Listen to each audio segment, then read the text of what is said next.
Well, we are going to continue on with our pile of Commodore computers. I have several parts in now. I'm going to test, make sure my video capture is still good, and we will get on with it. Okay, I'll turn it on. And we have our picture.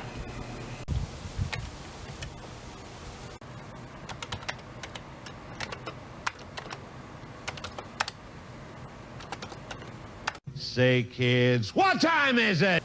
It's 8-bit doodads time! Okay, I'm going to jump over to machine number 3 first.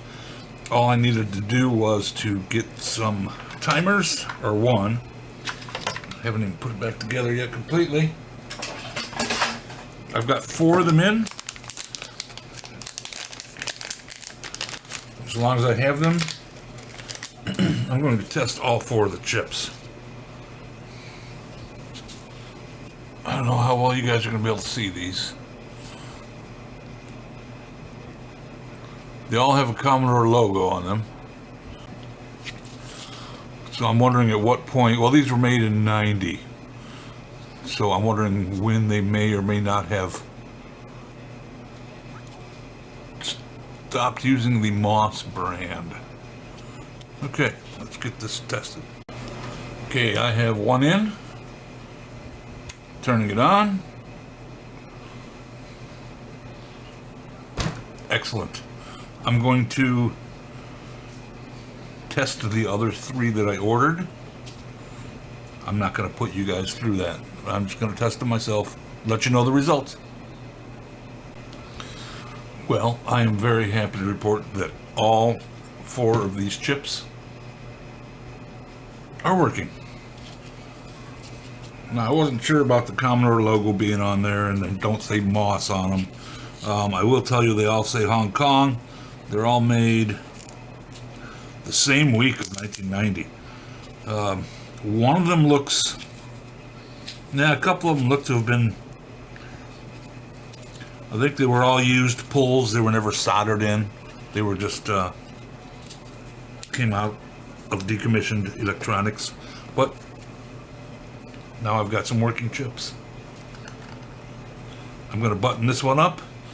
I'll give it the diagnostic, make sure everything else is okay. I'm going to move on to probably machine number 1 that had the flashed bad RAM. I'll probably do that one next. Alright, I'm going to jump on over to what was marked as machine number 1, the Commodore 64C. I have the RAM chips for this now. I'm going to go ahead and pull these, put in sockets, and we'll try it.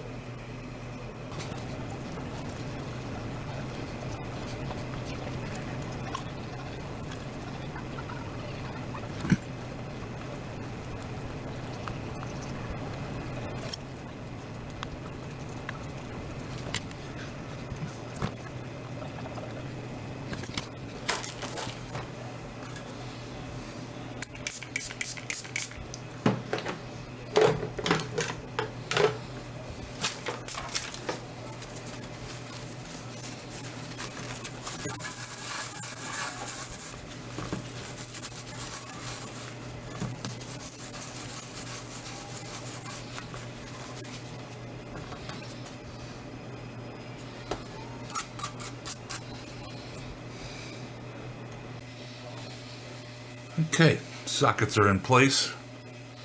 I have some new Texas Instruments branded chips.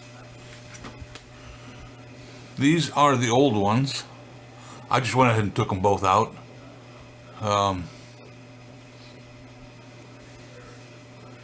Maybe I could have troubleshot a little further, so I only had to replace one, but might as well. I have not populated this yet, so here goes nothing.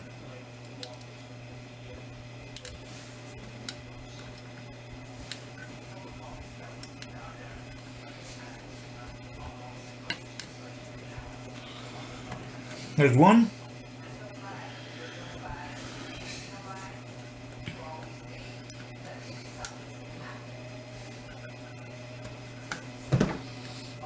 There's two. I'm going to fire this up and switch it over to the monitor feed. Oh, thank you. Okay, one last look at machine number one, the one that started it all. There we go. There's its output. Keyboard works fine.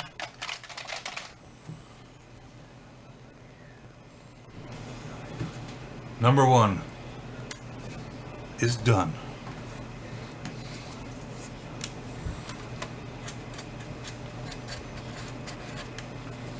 Number two was good.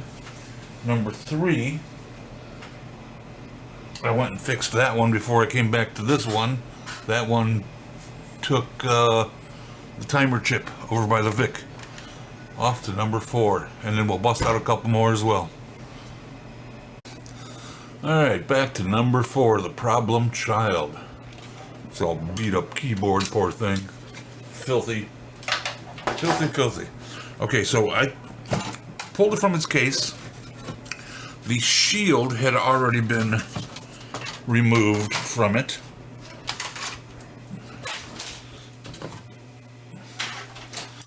So now I can get a better look at what I have going on here.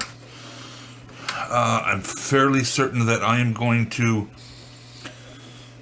replace this socket and this socket, and probably these two sockets before I go any further, because they are nasty sockets. Now, I'm fairly confident that one person did that work, and all of this work.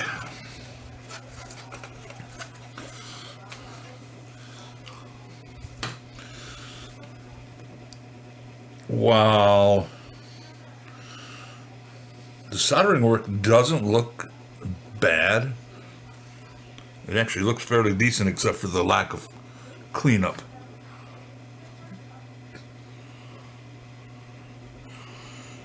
I'm not going to pull the RAM sockets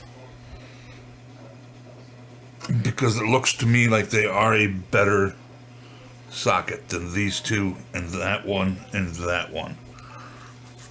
So let me give you one more look at what this thing looks like.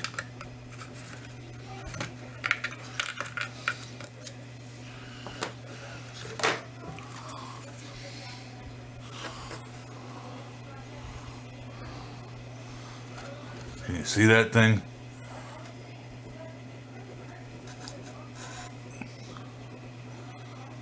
Can't even tell if there's any connections there. Alright, I actually might try to ohm through them from one side to the other. But that's it for now. I'm going to get started on that. Okay, a little update. I have replaced the PLA socket, the CIA socket, and the two multiplexer sockets. While I had everything out, I retested the CIA, the PLA, and the VIC-2 in a working machine. They are all fine. I also tested the multiplexers in my XGeeku, whatever, IC tester. So what I'm going to do now is, according to Dead Test, the symptoms that I have, you might want to pause this and read it, because it's pointing me to the CPU, the PLA, or the VIC. PLA, VIC are good. So now, I'm leaning towards the CPU. And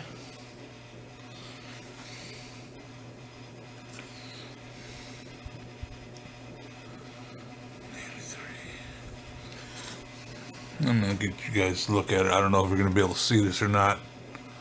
I'm seeing quite a bit of discoloration along the pins as they come out of the body of the CPU. Not so much on that side. That side around there, not a horrible amount. So that's what I'm going to do next. I'm going to pull the CPU, test it in another machine, and socket this and replace it if that's what I need to do. Stay tuned.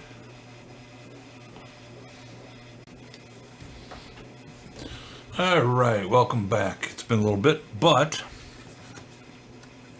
I have replaced the CPU socket. I tested the CPU. It was indeed bad.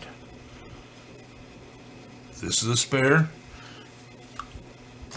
I've not tested it on here yet. I was getting ready to, but I have not popped it in yet. I'm getting ready to do that right now.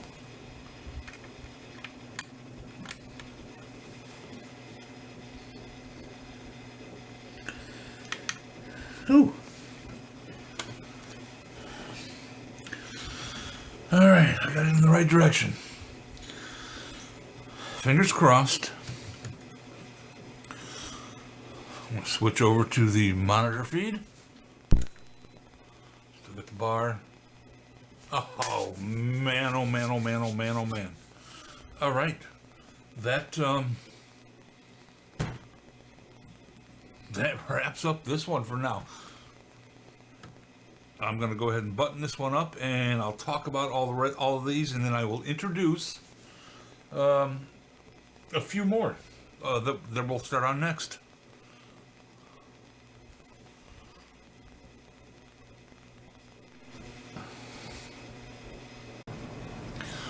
Okay, so I've got it buttoned up. I just wanted to say a little bit about what I'm going to do with these. This one works. I am not going to try to... Oh, hang on. I just put down the keyboard. I haven't even tested it yet. Alright, keyboard looks good. I'm not going to mess with keyboards right now. I'm going to get through all of them to do the board fixes that need to be done. And then once I see what I have in front of me for parts and parts that are needed, see what I can bodge together to get just a working machine, or well, as many working machines as possible complete, and then order keys or key stems or whatever I need to get the rest of them done. So that'll be for another video sometime down the road. Okay, let's start looking at what we're going to start tearing down next on this repair-a-thon. This is a 128. It looks like it's got some, I think it's mouse gunk, something along those lines. This is going to need a cleanup. This came in through e-waste as well.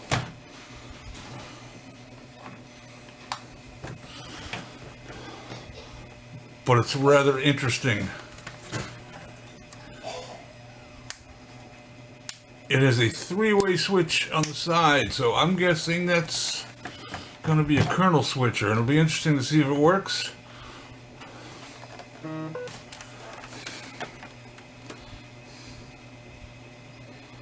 C128, 12 of 85, FCC ID. All right, that will be one of the next ones we look at. Okay, so let's call this one number 5. I am not going to try to power it up until I can clean this gunk out of here. Okay, number 6, I powered it up. I get nothing, not even a black screen. I get just no video whatsoever. I opened it up already. It has no SID. The CIA kernel, processor, PLA, and the VIC are socketed, nothing else. But since I get nothing, I'm hoping it's something simple right in here. But we'll start the basic troubleshooting next time. Okay, this one is an oddball. This comes from Canada. It was sold at Zeller's for $2.99.99. Originally marked as $3.99.99. It's Canadian. There's the maple leaf.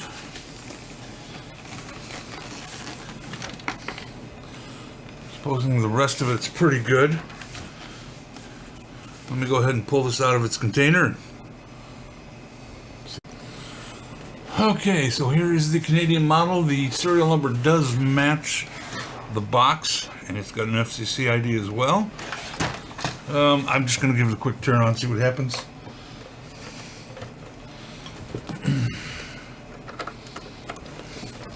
Let's go to the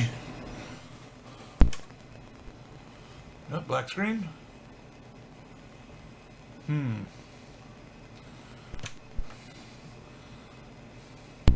Second time.